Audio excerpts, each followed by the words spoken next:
Assalamualaikum warahmatullahi wabarakatuh.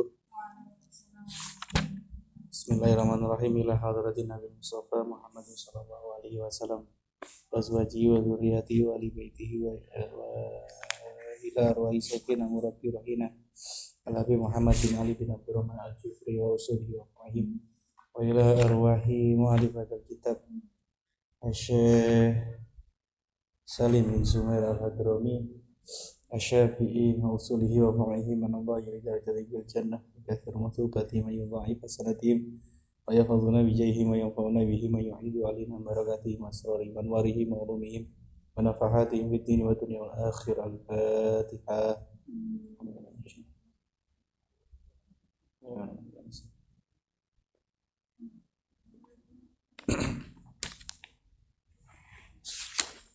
Bismillahirrahmanirrahim. Alhamdulillahirabbil alamin. Hari ini kita masuk bab pertama, yaitu kitab Safinatun Najah karangan Syekh Salim bin Sumair Al-Hadrami Asy-Syafi'i. Kitab Safinatun Najah itu kitab fikih dasar. Kitab fikih dasar untuk bekal kita dalam beribadah ubudiyah, ya. Kitab Safinatun Najah niku namine Safinatun Najah. Safinah niku napa artine? Napa Safinah niku artine? Safinatun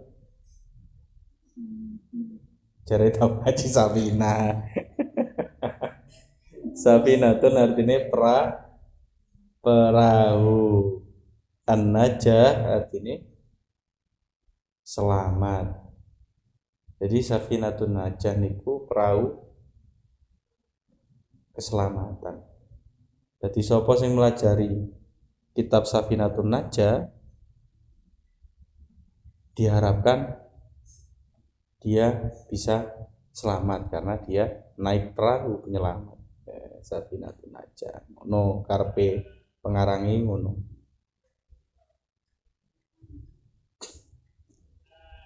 Diawali dengan mukadimah beliau, diawali Bismillahirrahmanirrahim dengan menyebut nama Allah yang Maha Pengasih lagi Maha Penyayang.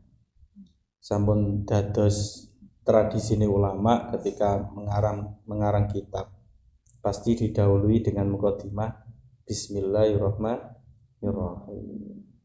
Sepatus nopo? Karena ketika sesuatu perbuatan baik jika tidak diawali dengan basmalah, maka keberkahannya akan terpotong. Bismillahirrahmanirrahim juga dapat menjadikan kita supaya selalu bergantung atas Allah Subhanahu wa ta'ala, karena diawali bismillah dengan menyebut nama Allah. Semua ketika kita melakukan sholat, katanya ngelakoni sholat, katanya ngelakoni perbuatan baik, diawali dengan bismillah, dengan menyebut nama Allah. Itu termasuk perbuatan adab kepada Allah. Ar-Rahman, yaitu yang Maha Pengasih. Ar-Rahim, Maha Penyayang. Ar-Rahman niku Maha Pengasih kepada seluruh manusia, baik yang beriman maupun yang kafir. Jadi Abu Lahab iku ya oleh rahman Gusti Allah. Abu Jahal iku ya oleh rahman Gusti Allah. Mergo Gusti Allah niku enggak ada sifat pengasih. Tapi Ar-Rahim niku khusus tiyang mukmin, wong sing mukmin disayangi kalih Gusti Allah. Alhamdulillahirabbil alamin, segala puji hanya milik Allah. Rabbil alamin, Tuhan sekalian alam. Jadi segala puji niku gadai Gusti Allah, kepunyaannya Allah. Kita tidak memiliki hak untuk pujian. Nah ini ketika dipuji wong, dipuji koncone, kon kok pointer ya, alhamdulillah, segala puji milik Allah. Ini adalah bentuk adab kepada Allah, karena kita nggak bisa apa-apa. La haula wala quwata illa billahil aliyyil azim. Beliau mengawali mukadimah bismillahirrahmanirrahim, alhamdulillahirabbil alamin wa bihi nasta'in. Dan kepada Allah nasta'in, nyuwun pertolongan. Ala umurid dunya watin, terhadap urusan dunia dan agama. Jadi semuanya ya sedaya niku atas pertolongannya Allah Subhanahu wa taala, dan kita ketika meminta pertolongan itu ya hanya kepada Allah, baik urusan dunia maupun agama. Misale iki sing sering terjadi. Misale enek iki masalah akidah ya, masalah akidah. Misale ono wong loro. Sampean pernah ketika berangkat ke rumah sakit atau berangkat ke dokter diawali dengan ya Allah, kula nyuwun tulung ya Allah, jenengan warasaken kula. Pernah ngono? Tapi sing sering kan, aduh aku loro wis tanang dokter. Cek waras. Keyakinan kita terhadap pertolongan Allah itu sangat tipis sekali, tanpa kita sadari. Karena itu sudah menjadi kebiasaan. Mulai sekarang mari ngaji niki, ketika apapun, ketika kita mendapatkan kesulitan, ketika mendapatkan musibah berupa sakit atau kesulitan kehidupan, ekonomi dan sebagainya, pertama kali harus nasta'in kepada Allah. Karena sebetulnya kita setiap hari meminta pertolongan kepada Allah, setiap hari mau cotok tapi gak diyakini. Gimana? Ketika kita sholat, iyyaka na'budu wa iyyaka nasta'in, hanya kepadamu aku menyembah dan hanya kepadamu aku meminta pertolongan. Wis ngomong ngono dilalah waswae loro gak njaluk tolong Gusti Allah, tapi njaluk tolong makhluk Gusti Allah. Iki masalah masalah akidah, masalah keyakinan. Bukannya kita kalau njaluk Gusti Allah terus baru gak njaluk tolong liyane, boten. Tapi keyakinan harus ditetapkan bahwa yang menyembuhkan itu adalah Allah. Sing nyugihno iku Gusti Allah, dudu penggawean. Sing dadekno kita atau yang bisa dadekno sampean misalnya iso nulis misalnya, iku Gusti Allah, dudu awake dhewe. Paham ya?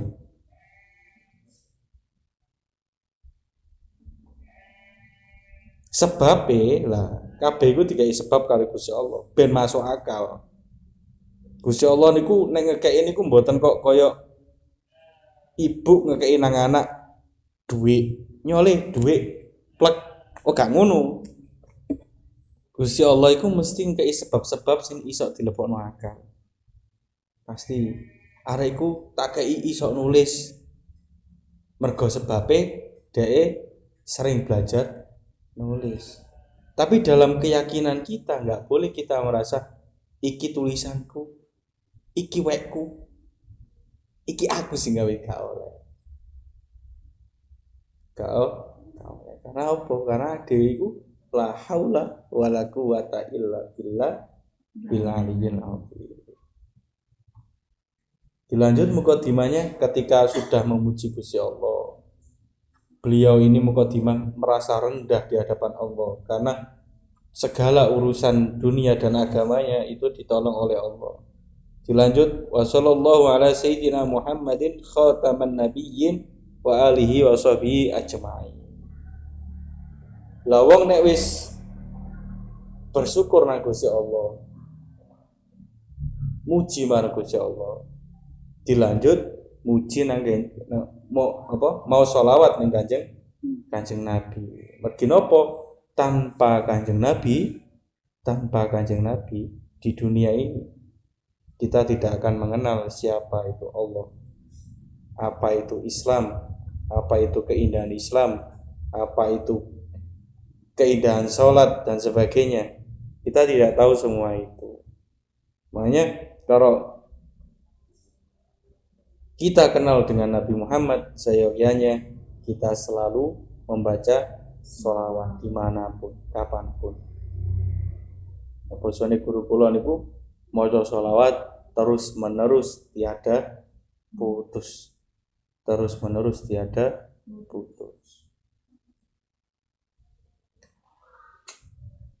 Wala haula wala quwata illa billahil aliyil azim, dan tidak ada daya dan upaya kecuali dengan mendapatkan pertolongan Allah.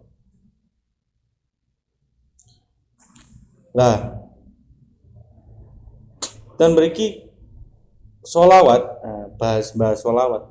Wassallallahu ala sayyidina Muhammadin khataman nabiyyin wa alihi wa sahbihi ajma'in. Yang kenapa kok ini disebut bahwa kenapa kok disebut khatamin nabiyyin? Kenapa? Khatamin nabiyyin itu apa?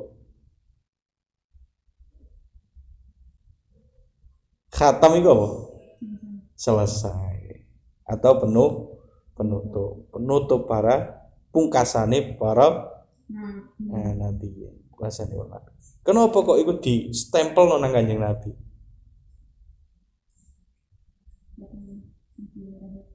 Karena nabi-nabi terdahulu tidak dianggap beriman ketika tidak mengimani Nabi Muhammad SAW sebagai khataman nabi. Karena di kitab Zabur, Taurat dan Injil semuanya terdapat nubuah atau cerita-cerita tentang Nabi Muhammad SAW bahwa kelak akan lahir seorang nabi. Nah, di kitab Sumtu Duror dijelasno, nang kitab Maulid Tiba ya dijelasno. Ya kan? Bahwa ada pendeta mengatakan bahwa akan diturunkan nabi akhir zaman. Beliau wajahnya ganteng, kulitnya putih kemerah-merahan dan sebagainya. Jadi nabi-nabi terdahulu itu tidak akan dikatakan beriman kecuali mengimani khatamin nabiyyin, yaitu Kanjeng Nabi Muhammad sallallahu alaihi wasallam. Wa alihi niku keluargane Kanjeng Nabi. Sing dimaksud wa alihi niku sinten? Wa alihi niku ahlil bait, keluargane Kanjeng Nabi. Keluargane ahlil bait Kanjeng Nabi niku termasuk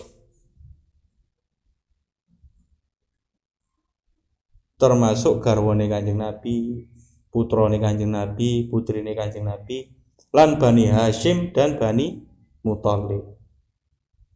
Keluargane Kanjeng Nabi. Mane sing diharamno mangan zakat niku keluar Bani Hashim, Bani Muthalib sama keluargane Kanjeng Nabi. Pokoknya sing enak hubungane kali Kanjeng Nabi mboten pareng nrimo sedekah kali zakat. Wasahbihi dan sahabatnya Kanjeng Nabi. Sahabat itu sinten? Sahabat niku orang yang dekat dengan Nabi tok dianggap sahabat. Hidup di zaman Nabi, Islam ketika Nabi hidup dan bertemu Nabi, terus ketika matinya dalam keadaan Islam. Ketika 3 syarat itu tidak terpenuhi, maka dia tidak disebut sahabat. Misalnya dia hidup di zaman Nabi, tapi dia tidak Islam. Terus ketika Nabi wafat, dia masuk Islam. Apakah itu disebut sahabat? Tidak, karena syaratnya adalah pas ketemu Nabi niku Islam. Syaratnya jadi sahabat kudu ketemu Kanjeng Nabi, iku disebut sahabat ajmain sekabehane. Kemuliaan sholawat niki sangat mulia. Sudah sering Bagus katakan bahwa qala Nabi sallallahu alaihi wasallam man shalla alayya marratan sallallahu alaihi biha asyron.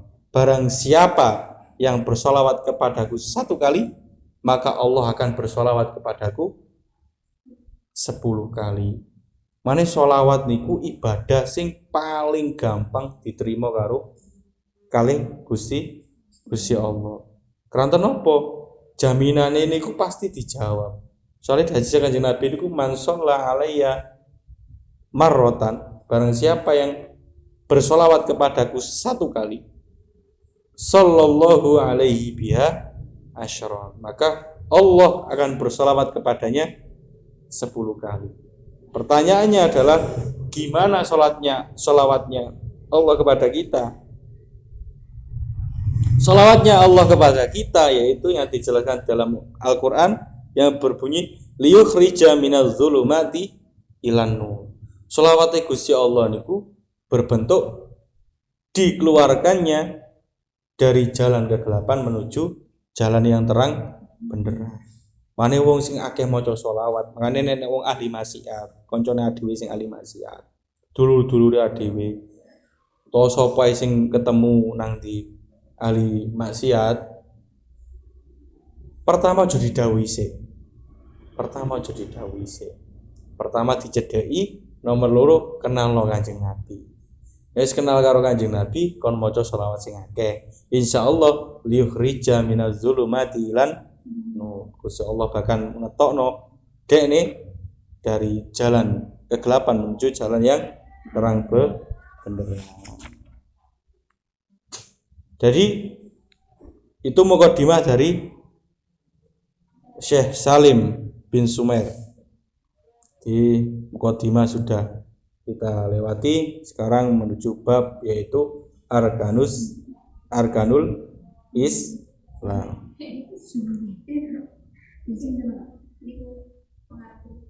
Syekh Salim bin Sumair Al-Hadrami Asy-Syafi'i. Beliau mazhabnya Syafi'i. Beliau itu makomnya itu ada di daerah Jakarta Betawi. Makomnya kalau yang masyhur itu di dekat Tanah Abang, di dekat pasar Tanah Abang, di makomi Wali Gede nang Jakarta. Akeh pengarang kitab sing kitabe niku dadi kurikulum dasar seluruh pondok di Indonesia Raya niku. Makome niku ten kene Tanah Abang, ten kene Jakarta, ten Betawi.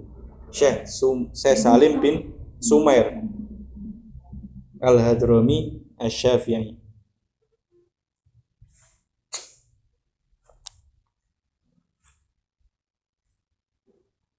Bab pertama yaitu Arkanul Islam.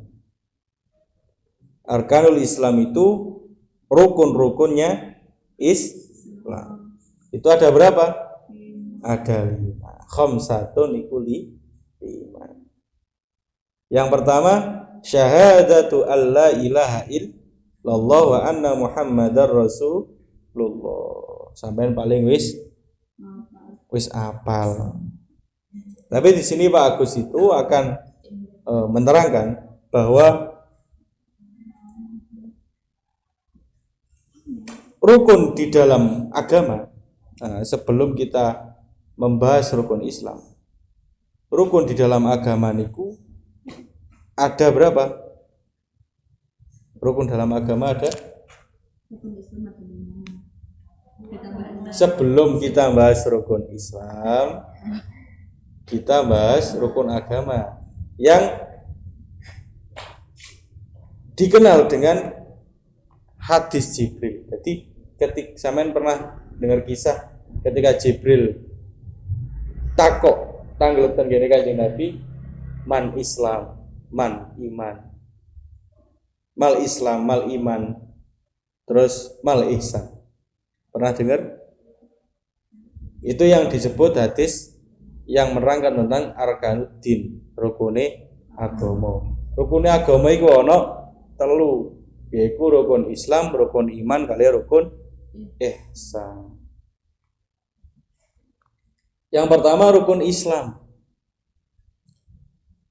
Rukun Islam iku maksudnya nek gak nglakoni rukun Islam iki, moko gak iso disebut wong Islam utawi muslim.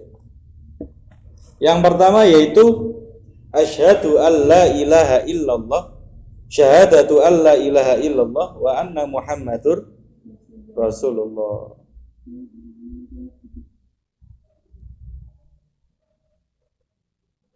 Mau syahadat iki hukume napa?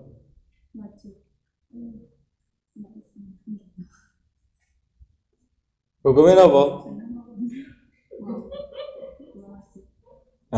Pembahasan syahadat selain di dalam sholat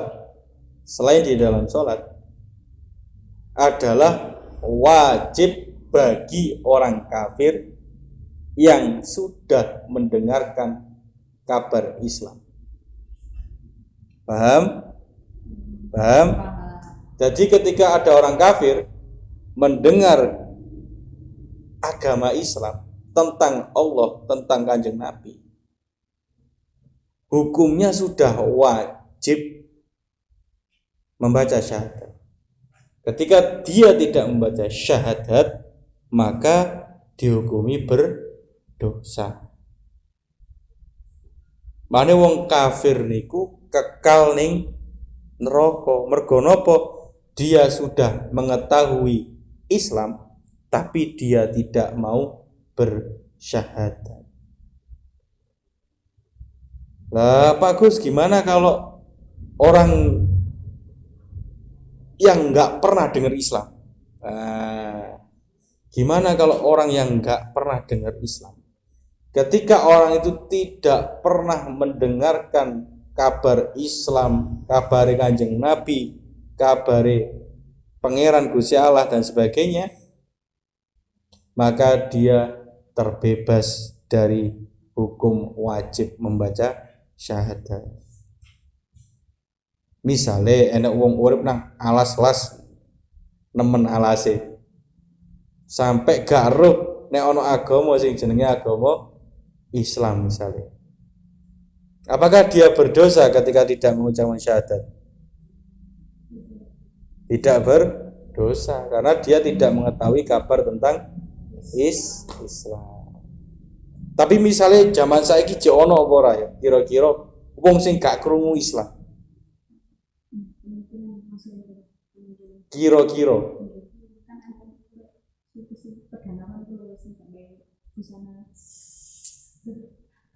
misalnya ono ya, berarti dia gak disiksa, dihukumi kali Gusti Allah padha dene kali binatang yang tidak bisa dihukum atau tidak dihukum sama Allah Subhanahu wa taala.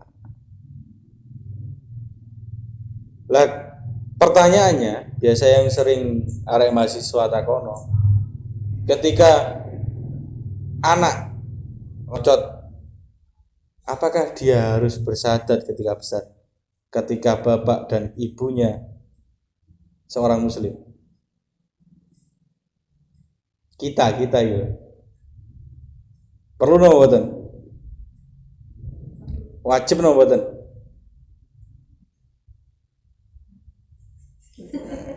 Jare gelek ngaji Safina. Ketika bapak ibunya muslim, nggih. Ketika bapak ibunya muslim, dia lahir otomatis muslim dan tidak diwajibkan bagi dia untuk membaca syahadat karena dia sudah otomatis muslim. Misale bapake Islam, rabi ahli kitab. Ahli kitab iku Yahudi karo Nasrani. Misale nikah karo ahli kitab.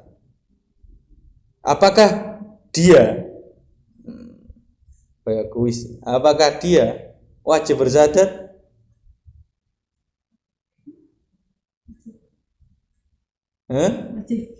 Wajib.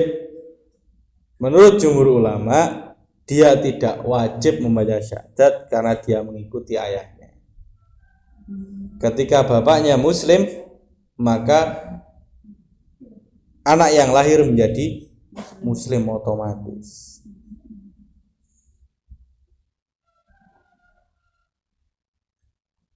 Kalau orang tuanya kedua-duanya kafir, maka ya jelas jawabannya wajib. Ketika dia sudah mukallaf, seorang mukallaf yang kafir dan dia sudah mendengarkan Islam, dia mukallaf niku apa sih?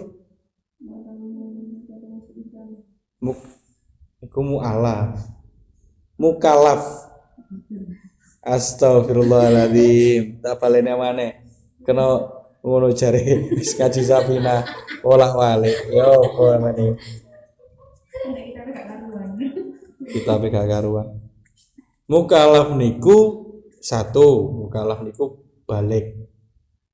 Mukallaf niku balik utawi cukup umur. Nomor 2, berakal. Nomor 3, sehat. Sehat maksudnya gak cacat. Dalam arti cacat di sini bukan cacat kaki atau sebagainya, tapi cacat penglihatan ataupun cacat pendengaran. Ketika dia tidak mukallaf, berarti dia itu masih kecil, masih kecil, tidak berakal, tidak memiliki pendengaran atau tuna rungu dan tuna netra, maka dia tidak dihukumi wajib membaca syahadat. Karena dia tidak cukup informasi untuk tidak cukup informasi tentang Islam. Ketika dia mukallaf dan kafir, maka ketika kabar Islam sampai kepada dirinya, maka hukumnya wajib melafalkan kalimat syahadat. Lalu pertanyaannya, syahadat niku ketika diucapkan saja tanpa diyakini, apakah syahadatnya sah? Apa? Tidak sah. Menurut Livia gimana? Jika syahadat diucapkan tapi tidak diyakini, apakah syahadatnya sah?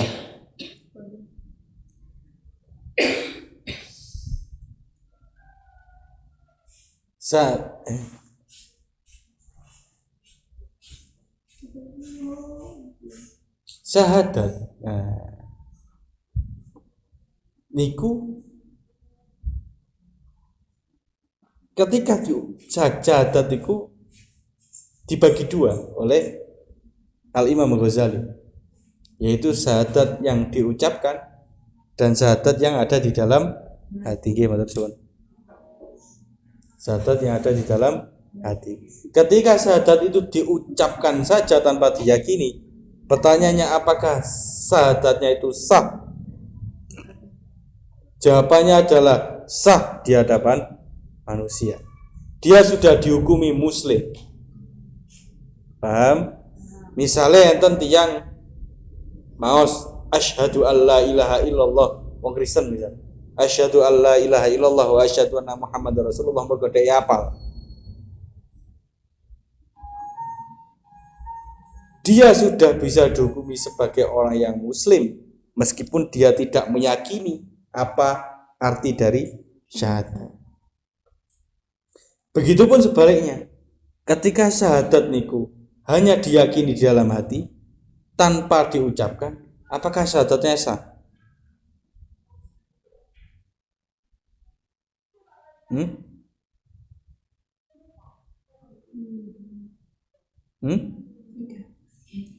Syahadatnya tidak sah di hadapan manusia.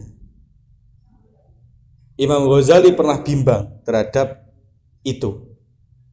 Ketika ada seorang yang baik di dalam hatinya meyakini bahwa tiada Tuhan selain Allah dan Nabi Muhammad adalah utusan Allah di dalam hatinya, tapi dia tidak pernah disaksikan pernah mengucapkan syahadat,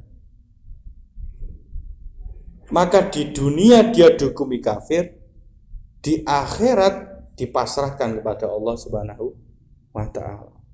Makanya dhewe yo gak oleh gampang menghina orang kafir yang berhati baik. Siapa tahu di dalam hatinya dia sudah beriman. Paham betul? Mari dalam akidah, okay? Misalnya sing paling masyhur kisah dari Abu Thalib, pamannya Rasulullah Shallallahu Alaihi Wasallam. Abu Thalib adalah pelindungnya Kanjeng Nabi Muhammad SAW, gimana? Yang membantu dakwahnya Kanjeng Nabi Muhammad SAW. Logika akan mengatakan bahwa sing jelas Abu Thalib duwe iman. Karena nopo yang menyaksikan bahwa Kanjeng Nabi iki duwe ciri-ciri Nabi kayak cilik. Sing ro sinten? Sing ro ya Abu Thalib, karena Kanjeng Nabi cilikane niku masa kecilnya alitanipun niku nderekaken Abu Thalib berdagang sampai ke Syam. Secara otomatis Abu Thalib lah yang menjadi saksi kelebihan Nabi Muhammad ketika kecil dari persaksian para robi-robi dan pendeta. Ya betul. Meskipun di dalam tarikh atau dalam sejarah belum pernah Abu Thalib mengucapkan asyhadu alla ilaha illallah wa asyhadu anna Muhammadar Rasulullah. Lantas pertanyaannya, bagaimana sikap kita menyikapi Abu Thalib? Al-Ghazali mengatakan bahwa di dunia dia tidak tetap dihukumi sebagai orang yang tidak beriman.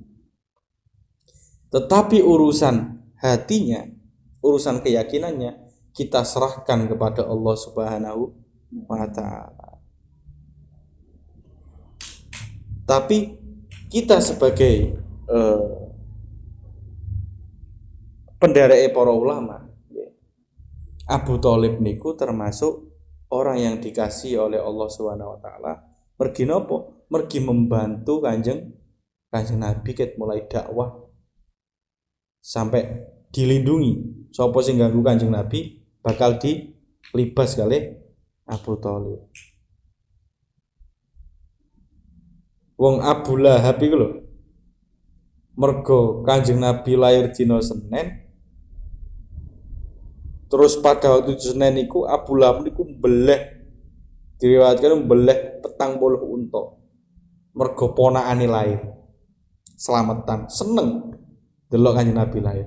Iku loh, dalam ada kisah yang masyhur bahwa dikatakan Abu Lahab niku ben dina Senin niku siksane dihentikan.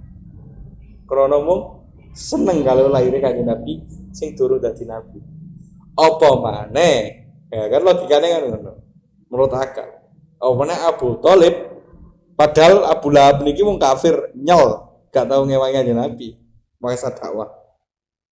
Apa maneh Abu Thalib sing ngewangi Kanjeng Nabi dakwah. Di dalam hatinya pasti ada keimanan kepada Allah Subhanahu wa ta'ala. Karena apa? Keluarga Nabi sebetulnya itu adalah Millata Ibrahim, melanjutkan ajarannya Nabi Ibrahim, seperti kakeknya yaitu Abdul Muthalib. Abdul Muthalib itu bukan penyembah berhala, dia Millata Ibrahim, tauhid dia bertuhankan satu. Tapi syariat Islam belum turun pada waktu itu, karena Kanjeng Nabi belum diangkat menjadi Rasul. Paham ya? Masalah akidah, masalah ketauhidan, insya Allah Abu Thalib niku selamat. Mergi nopo? Mergi Abu Thalib niku apik kali Kanjeng Nabi. Logika mengatakan bahwa sejelas Abu Thalib niku bela Kanjeng Nabi karena kebenarannya. Karena posisi Abu Thalib itu sebagai tertuanya Bani Hashim, pituwone, lumrahe pituwa iku kudu gawe sikap sing iso ndadekno keluargane iku damai. Mae dhek gak mbelo. Koyok-koyok mbelo. Apa? Koyok-koyok manut karo ajarane lho. Keimanane lho. Koyok-koyok manut karo dulur-dulur sing tuwek. Tetapi di sisi lain Abu Thalib juga melindungi Kanjeng Nabi. Paham ya? Jadi Abu Thalib itu sosok yang sangat bijak sekali. Dan saya pribadi meyakini bahwa Abu Thalib di dalam dadanya ada keimanan, dan insya Allah di akhirat beliau selamat.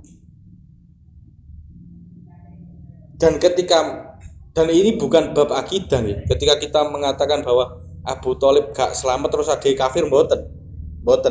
Tapi ini hanya keyakinan saya. Paham ya? Keyakinan saya. Wong api koyo ngono kok mosok gak diwelasi karo Gusti Allah kan. Karena Gusti Allah niku maha sakarepe, ngono lho. Maha sakarepe. Paham enggak? Mengenai hal semacam itu, ketika kalau syahadatnya itu hanya di hati, dia secara manusia atau secara zahir, secara di dunia, kehidupan di dunia, dia tetap dihukumi kafir. Dia tetap tidak boleh menikah dengan putri seorang muslim. Paham betul? Jadi misalnya anak wong Kristen tapi atine duwe iman, dia masih memiliki status kafir di hadapan manusia sebelum dia mengucapkan syahadat. Jadi dia juga terhalang untuk menikahi seorang perempuan dari kalangan muslim. Tapi ketika dia meninggal dunia, Al-Ghazali mengatakan bahwa itu diserahkan kepada Allah Subhanahu wa taala. Wa iqamus shalah wa ita'uz zakah wa shaum Ramadan wa hajjul baiti man istata'a ilaihi sabila. Rukun Islam yang selanjutnya yaitu mendirikan sholat, menunaikan zakat, puasa di bulan Ramadan, dan haji ke Baitul Haram, ke Baitullah bagi yang mampu.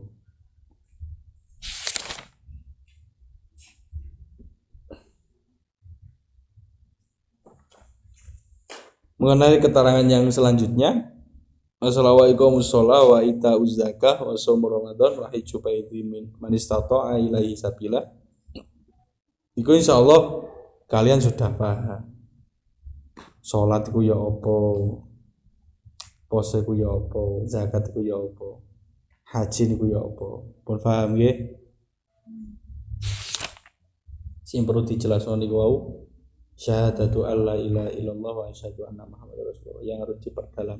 Nanti untuk masalah rukun Islam yang selanjutnya bisa nanti dilanjutkan di bab-bab selanjutnya masalah fikih. Ini masalah baru muqaddimah dari Syekh Salim bin Sumail dalam kitabnya Safinatul Najah.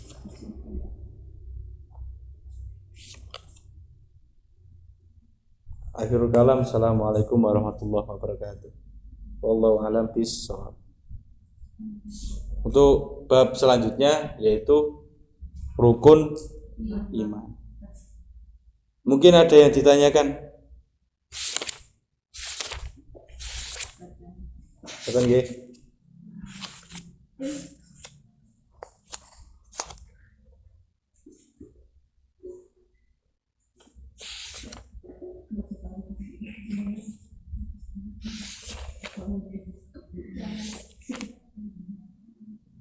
Bismillahirrahmanirrahim. Allahumma inni astaudiuka ma 'allamtanihi warduhu ilayya inda hajati ilaihi wa la tansanihi ya rabbal alamin. Assalamualaikum warahmatullahi wabarakatuh.